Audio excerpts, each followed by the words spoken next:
오늘은 대림절 셋째 주일입니다. 대림절은 예수님이 자신의 삶 가운데 임하시길 소망하며 기다리는 기간입니다. 아기가 태어나기 전에 산모는 좋은 마음을 품잖아요. 그리고 다른 가족들은 아이가 태어났을 때 필요한 환경을 만들고 준비합니다.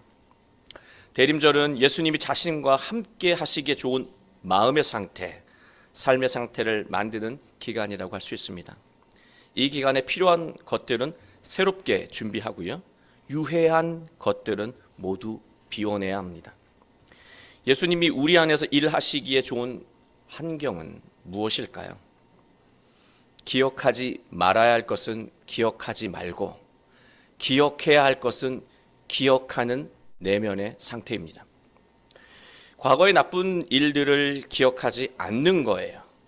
나쁜 기억을 곱씹지 않는 것입니다.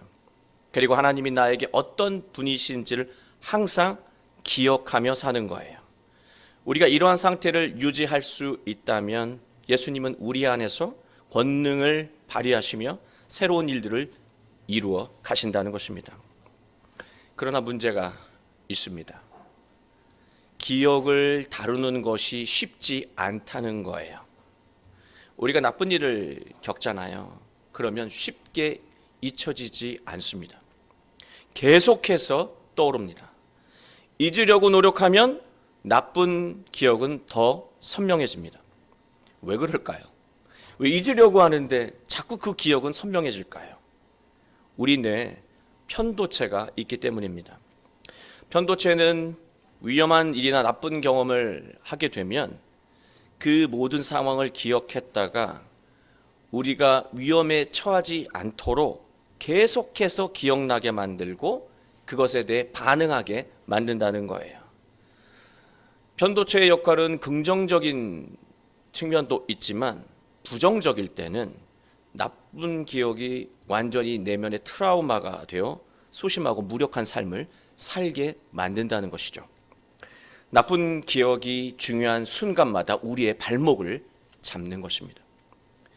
예수님과 함께하며 복된 인생과 가정을 이루길 원하신다면 기억하지 말 것과 기억해야 하는 것을 분별할 수 있어야 합니다. 오늘 말씀은 절망과 패배감에 젖어 있던 이스라엘 백성에게 아픈 기억을 잊고 새로운 도전과 변화의 장으로 나아갈 수 있도록 안내하는 말씀입니다. 우리 모두 오늘 말씀을 통해 지금까지 아픈 기억을 모두 비워내고 하나님이 주시는 새 일을 시작하며 감동적인 인생과 가정을 이루어 가시길 주님의 이름으로 축원합니다. 이사야 선지자는요, 구약 성경에서 매우 중요한 위치를 차지합니다. 장차 오실 그리스도에 대한 가장 구체적인 예언을 한 선지자이기도 하고요, 누구보다 예수님에게 가장 많은 영감을 준 선지자이기에 중요한 의미가 있습니다. 이사야 40장 이후부터는요, 바벨론 포로기의 이야기를 다루고 있습니다. 유다는 바벨론에게 멸망한 이후에 70년 동안 포로 생활을 했습니다. 나라가 망한 것은 하나님에 대한 믿음의 부재, 불신앙 때문이었습니다. 백성들도요, 이러한 사실을 잘 알고 있었습니다. 그러나 많은 시간이 흘러도 상황이 좀처럼 바뀌지 않는 것을 느끼면서 유다 백성은 깊은 절망과 패배감에 빠졌고요, 나라와 민족에 대한 열망도 점차적으로 식어가고 있었습니다. 바로 이때 하나님은 이사야 선지자를 통해서요, 백성들을 위로하십니다. 어루만져 주십니다. 그리고 다시 고향으로 돌아가게 하시겠다고 선포하십니다. 이처럼 지각 변동과 같은 새로운 역사를 시작하기 전에 하나님은 백성들에게 필요한 새로운 신앙과 삶의 태도를 제시하고 있습니다. 한마디로 말해서 하나님이 새로운 일을 하시기에 적합한 신앙의 자세와 삶의 태도를 말씀하고 계신 거예요. 그게 18절에 나오고 있는 말씀인데요. 너희는 이전 일을 기억하지 말며 옛날 일을 생각하지 말라. 과거의 일들을 기억하지 말라는 거예요. 과거의 나쁜 일들과 사건들을 자꾸 떠올리며 기억하면 그 기억이 발목을 잡아서 새 일을 할 수 없게 만들기 때문입니다. 백성들이 기억하지 말아야 할 과거의 일들이 무엇이었을까요? 신앙에 대한 패배감이었습니다. 사람은 언제나 실수하고 실패할 수 있어요. 그러나 이것을 계속해서 기억하며 곱씹게 되잖아요. 우리는 패배감에 짓눌려서 새로운 일을 시도할 수가 없습니다. 언제적 실수이고 언제적 패배야. 그것을 지금까지 기억하며 살게 되면 새로운 일을 할 수가 없다라고 하는 거예요. 우리는 패배 감정을 기억하지 말아야 합니다. 되새기지 말아야 하는 거예요.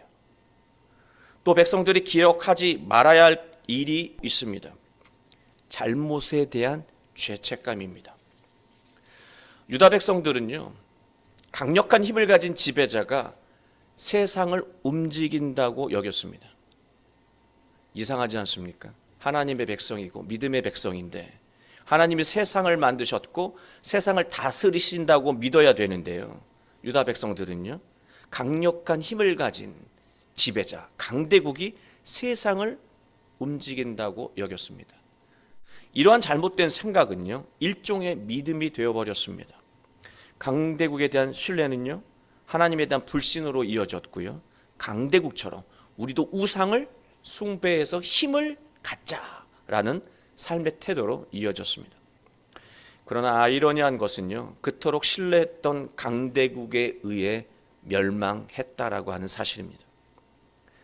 하나님은 이러한 과거의 잘못을 기억하지 말라고 말씀하고 계신 거예요.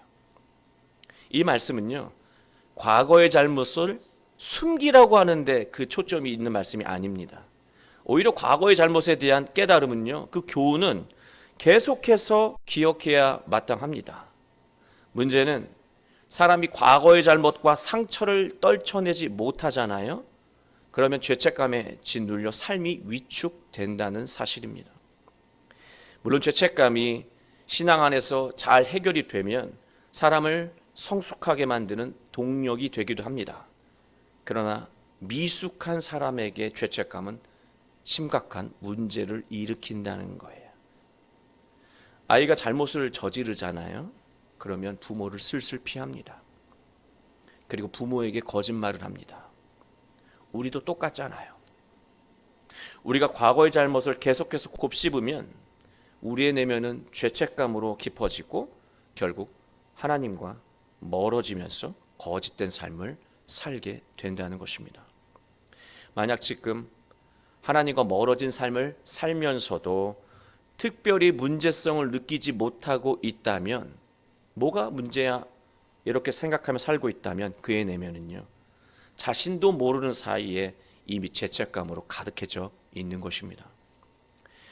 지난날을 기억하지 말라는 말씀의 요지는요, 명백한 자신의 잘못이든 타인에 의해 받은 마음의 상처든 과거에 일어난 나쁜 일로 인해 더는 스스로 자책하지 말라는 거예요. 이제부터 온전히 하나님과 함께 하자고 말씀하고 계신 것입니다. 그러나 또 문제가 있습니다. 앞에서 말한 것처럼 우리가 기억하지 않으려고 노력하면 어떻게 된다고요? 우리의 뇌는 기억을 더 선명하게 만든다는 사실입니다. 그래서 하나님은요, 과거의 나쁜 일을 기억하지 않게 하는 방법을 우리에게 제시하고 계십니다. 그게 19절 말씀입니다.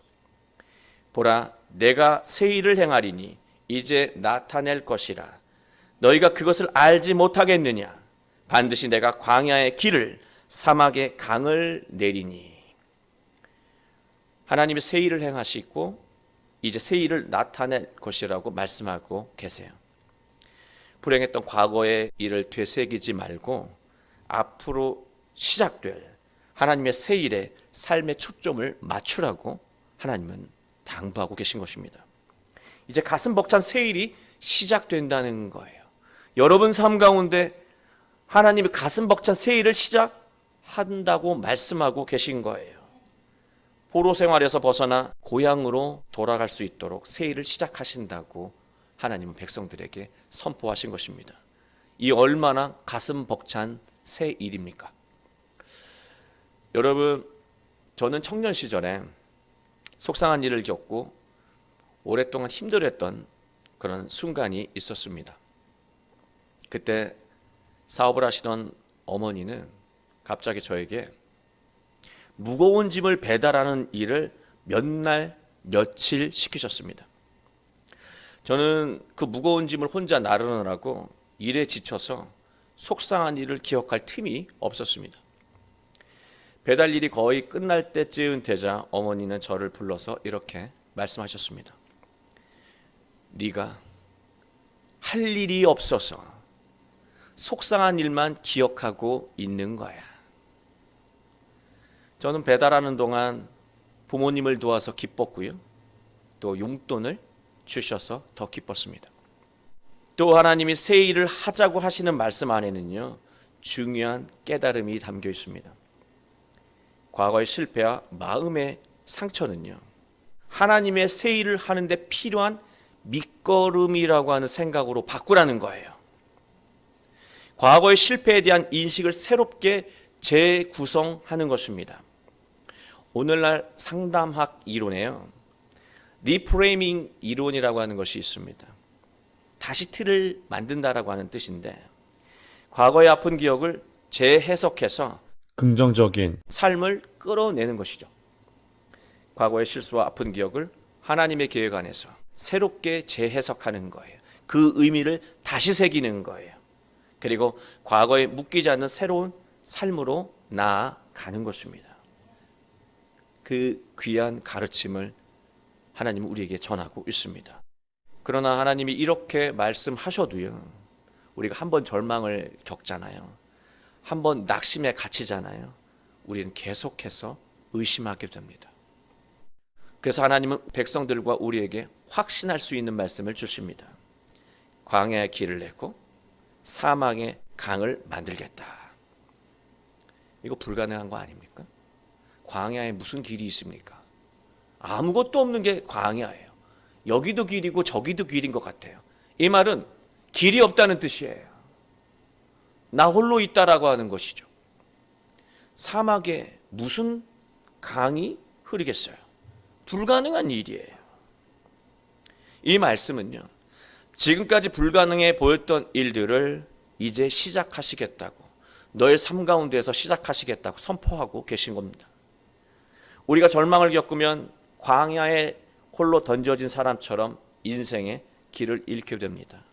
또 우리가 절망을 겪게 되면 사막을 헤매는 사람처럼 희망을 잃게 됩니다. 그러나 하나님이 새 일을 시작하시겠다고 작정하시잖아요. 우리의 현실이 아무리 절망적이고 슬픈 상황이라고 하더라도 결코 문제가 되지 않는다라고 하는 것을 하나님은 우리에게 확신하라고 말씀하고 계신 거예요. 나에겐 너의 이 열악한 상황, 슬픈 상황, 아픔의 기억이 아무런 문제가 되지 않아. 오히려 그것을 밑거름으로 새 일을 준비하겠다고 확신의 말씀을 백성들에게 또 우리에게 전하고 계십니다. 20절 말씀, 장차 들짐승 곧 승냥이와 타조도 나를 존경할 것은 내가 광야의 물을 사막의 강들을 내어 내 백성 내가 택한 자에게 마시게 할 것입니다. 들짐승은요, 실제 동물만을 가리키지 않는다고 보여집니다. 들짐승처럼 포악하게 서로를 물고 뜯고 살아가는 세상의 불의한 모든 사람들을 가리켜요. 삶의 방식이 들짐승이에요. 자기만 생각하고 자기를 위해 남을 공격합니다. 아무런 문제되지 않아요. 그게 들짐승 같은 세상의 불의한 사람들입니다. 하나님을 조롱했던 그런 강대국들이요, 하나님이 택하신 백성을 인도하시는 것을 보면서 모든 조롱과 비아냥을 내려놓고 오히려 하나님을 존경하게 될 거라고 하나님은 말씀하고 있습니다. 신앙을 비웃었던 네 주변에 있는 모든 사람들이 나를 존경하게 될 거야, 그렇게 말씀하고 계신 거예요. 우린 지금까지 기억하지 말라는 말씀이 무엇인지를 찾아보고 의미를 나누었습니다. 이제 하나님이 우리의 삶에서 새 일을 하시기 위해서 우리가 기억해야 하는 것은 무엇일까? 우리가 꼭 기억하며 살아야 하는 것이 무엇일까? 나누도록 하겠습니다. 20절 말미에요. 하나님 이런 말씀을 하십니다. 내가 택한 자에게 마시게 할 것이라. 하나님이 우리를 택하셨다고 말하고 있어요. 하나님이 너를 택한 것을 기억하라고 하는 거예요. 내가 너를 택했다라고 하는 이 말씀. 우리가 아무리 과거에 실수하고 실패했어도, 하나님에게 또 잘못했어도 하나님은 나를 선택하신 것을 단 한 번도 후회하지 않으신다는 거예요. 부모님이 우리가 아무리 실수하고 잘못을 저질러도 자녀라고 하는 것을 부정하지 않고 사랑하신다는 것과 똑같은 말이에요. 그게 택하셨다라고 하는 거예요. 그런 존재가 바로 여러분이라고 하는 거예요. 이것을 항상 기억하라고 말씀하고 있습니다. 그런 하나님이 생명의 길로 인도하신다고 말씀하고 있고 그 사실을 기억하라고 말씀하고 계십니다. 또 21절, 이 백성은 내가 나를 위하여 지었나니 나를 찬송하게 할 것임이라. 나를 위하여라고 되어 있잖아요. 이게 아부라고 하는 단어인데요. 이것을 직역하잖아요. 나를 지향하도록이라고 하는 뜻입니다. 해석을 하면 하나님은 우리를 하나님의 뜻을 지향하며 살도록 만드셨다는 말이 돼요.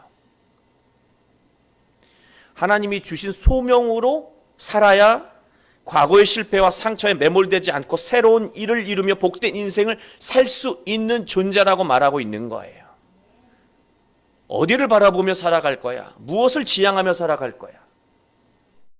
세상의 방식을 지향하며 살아갈 것인가? 아니면 모든 마음을 하나님에게 고정하고 하나님을 지향하며 살아갈 것인가?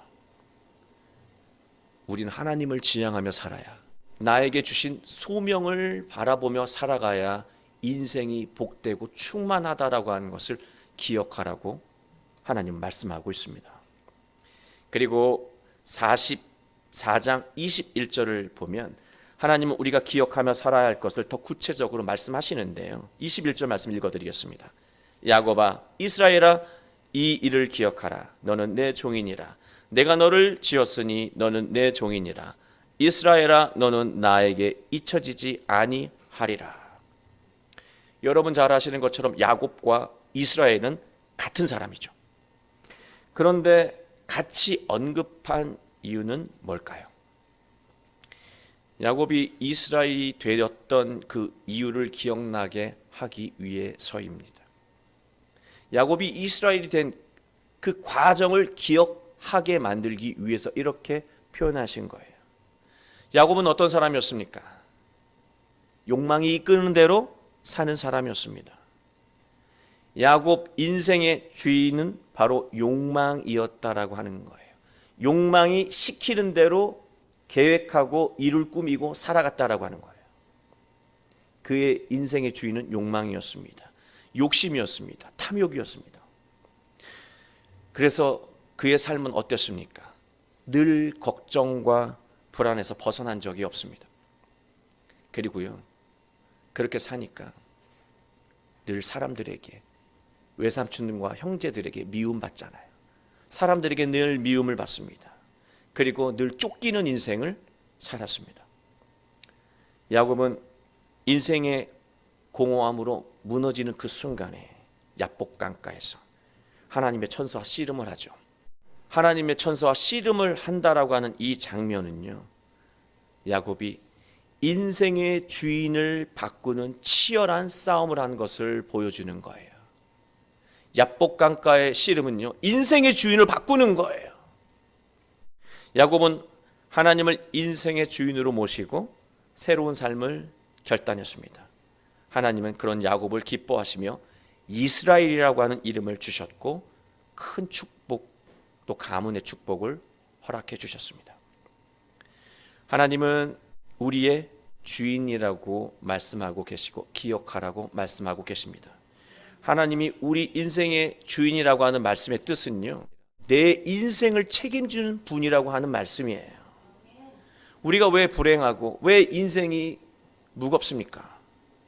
우리가 우리 인생을 스스로 책임지려고 할 때 우리는 야곱처럼 불안에 시달릴 수밖에 없어요. 삶이 괴로울 수밖에 없습니다. 삶의 짐이 무거울 수밖에 없어요. 내가 질 필요가 없는 것까지 짊어지며 살 수밖에 없어요. 허덕이며 살 수밖에 없습니다.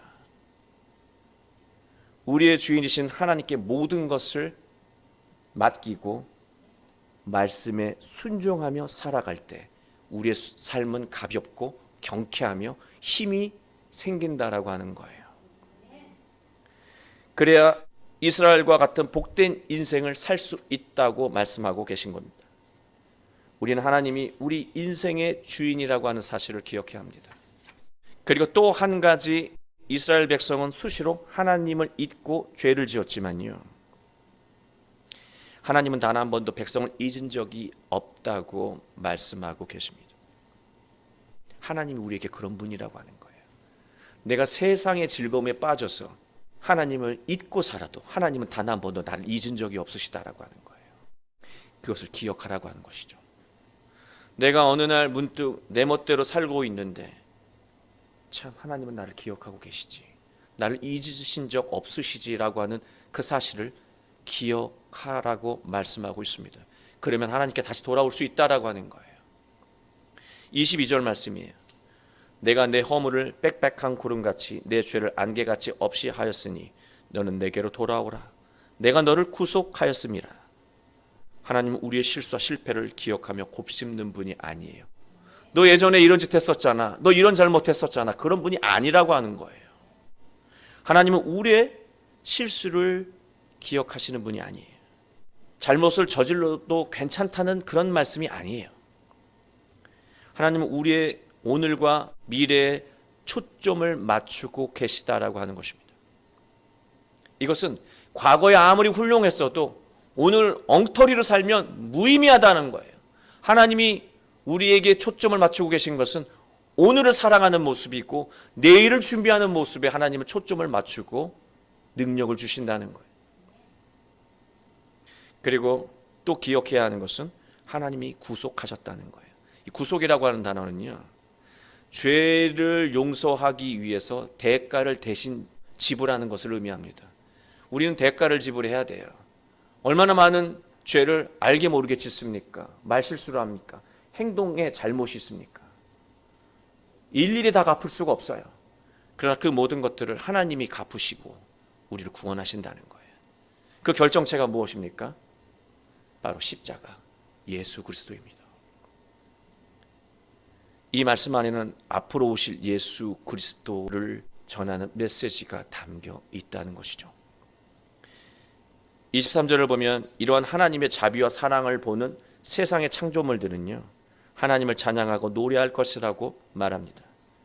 그리고 조상 야곱이 이스라엘이 되는 과정을 기억하면서 인생의 주인이 하나님이신 것을 꼭 기억하며 살라고 말하고 있고, 그것을 기억하며 살아간다면 그의 인생 속에 하나님의 영광이 드러난다고 말씀하고 있습니다. 세상의 영광하고 비교할 수 없는 하나님의 영광이 여러분 삶 가운데 나타난다고 하나님은 약속하셨습니다. 사랑하는 교회 여러분, 우리는 실수하고 실패할 수 있습니다. 그러나 이것을 계속해서 기억하며 곱씹는다면 우리는 패배감에 짓눌려 하나님의 새로운 일을 할 수 없게 될 거예요. 나의 과거의 잘못과 타인에게 받은 상처의 의미를 하나님의 말씀 안에서 새롭게 재해석할 수 있다면 하나님이 나를 위해 계획하신 새 일을 이루며 참된 기쁨과 만족을 누리게 될 것입니다. 그리고 우리가 하나님이 인생의 주인이신 것을 항상 기억하며 살아간다면 우리는 어떤 절망과 아픔을 겪어도 낙심하지 않고 하나님에게 모든 것을 맡기며 지금 오늘 내가 해야 하는 일을 찾아 순종하며 존귀한 인생을 살게 될 것입니다. 우리 모두 예수님이 우리와 함께 하시기에 좋은 영적인 상태, 그리고 일상의 삶의 상태를 이루며 예수님이 주시는 능력을 발휘하고 복되고 충만한 인생과 가정과 교회를 이루어 가시길 주 예수 그리스도의 이름으로 축원합니다.